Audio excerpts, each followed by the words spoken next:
the Ukrainians, all our defenders. The 81st day of our defense is coming to an end, and another week of round-the-clock work for Ukraine and victory is beginning. This week, as always, there will be a lot of international activity in which I will take part. The key is weapons and financial support for Ukraine. Finance is not only to maintain stability now, but also to begin rebuilding what Russia has ruined. We are also working to strengthen sanctions on Russia. Partners need to make decisions that limit Russia's ties to the world every week. The occupiers must feel the rising cost of war for them, feel it constantly. Now the priority is the oil embargo. No matter how hard Moscow tries to disrupt this decision, the time of Europe's dependence on Russian energy resources is coming to an end. And that can't be changed. Another task, which becomes even more important the longer the war lasts, is to do everything to maintain the world's maximum attention to us, to Ukraine. Information about our needs should be in the news of all countries that are important to us constantly and every day. In particular, for this purpose, for greater information and political support of Ukraine on Monday, I will communicate with students of leading American universities.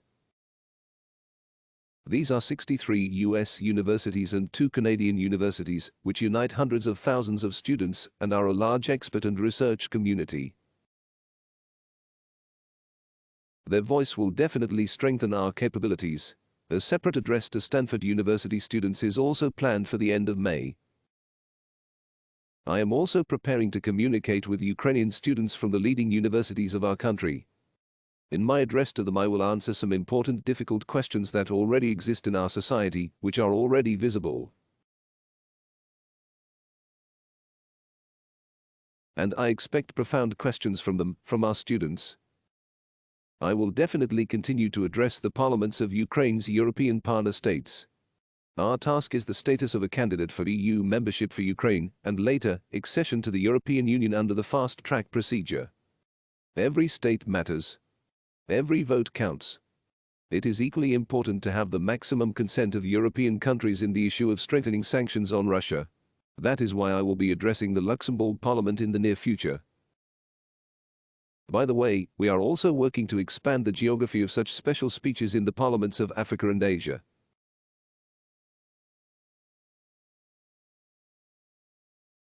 An address to the participants of the Davos Forum is scheduled for May 23. This year the conference will be especially important for our country. Post-war reconstruction will be discussed. We are doing our best to fully gather the support of the world, and participation in the Davos Forum is one of the best opportunities for that. We continue very complicated and delicate negotiations to save our people from Mariupol, from Azovstal. We deal with this issue on a daily basis, and the main thing is for the agreements to be fulfilled. We expect the United States to adopt important decisions for our country. A new significant package of support and detailed elaboration of the renewed historical program of the Lend-Lease. We are preparing for new attempts by Russia to attack in Donbas, to somehow intensify its movement in the south of Ukraine. The occupiers still do not want to admit that they are at a dead end, and their so-called special operation has already gone bankrupt. But the moment will surely come when the Ukrainian people will force the invaders to fully recognize reality.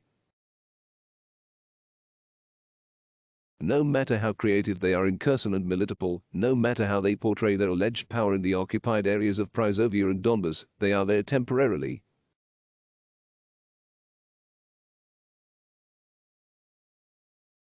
The Ukrainian flag, Ukrainian law, Ukrainian life will still be there anyway. Today's Russian missile strikes at the Lviv region, shelling of Hyliopol, Severodonetsk, Lysychansk, cities and communities of the Donetsk region, all this brutality of the occupiers, which Ukraine is experiencing every day, will only lead to the fact that Russian surviving soldiers will bring this evil back to Russia.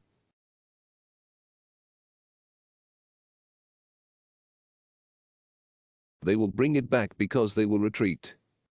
This is how all the feverish activity of the Russian military we see now will end.